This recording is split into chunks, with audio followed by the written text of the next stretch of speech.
Hello, നമസ്കാരം friends. നമ്മൾ ഇന്ന് നോക്കുന്നത് ചോദ്യ നക്ഷത്രത്തിന്റെ പൊതുഫലത്തെക്കുറിച്ചാണ്. ചോദ്യ നക്ഷത്രക്കാർ ലാഭനഷ്ടങ്ങൾ കണക്കിലെടുത്തായിരിക്കും ഓരോ കാര്യത്തെ പറ്റിയും തീരുമാനമെടുക്കുക.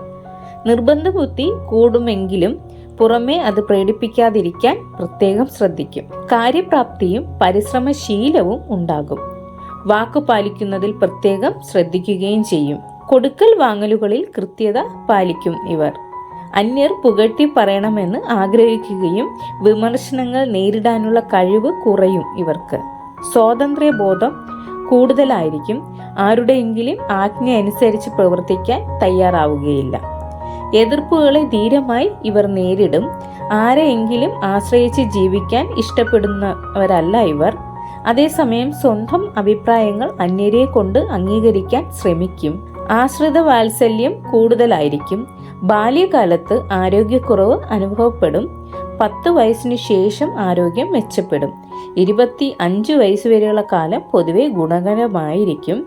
25 വയസ്സ് മുതൽ 44 വയസ്സ് വരെയുള്ള കാലത്ത് വലിയ സാമ്പത്തിക നേട്ടങ്ങൾ ഉണ്ടാകും. ഈ കാലത്ത് മെച്ചമായ ജോലി, വിജയകരമായ വിവാഹം, പല വിധത്തിലുള്ള ധനലാഭം തുടങ്ങിയവ ഉണ്ടാകും.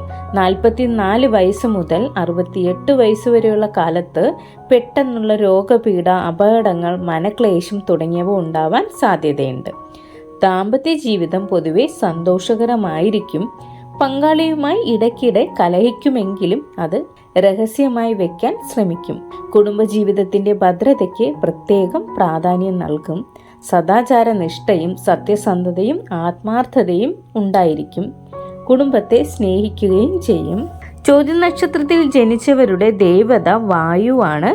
ഗണം ദേവഗണം. യോനി പുരുഷയോനി. ഭൂതം അഗ്നിയാണ്. മൃഗം പോത്താണ്. പക്ഷി കാകൻ. വൃക്ഷം നീർമരുത്. രത്നം ഗോമേതകം. ഭാഗ്യനിറം കറുപ്പ്. ഭാഗ്യസംഖ്യ 4.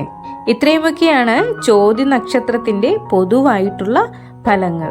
Thank you.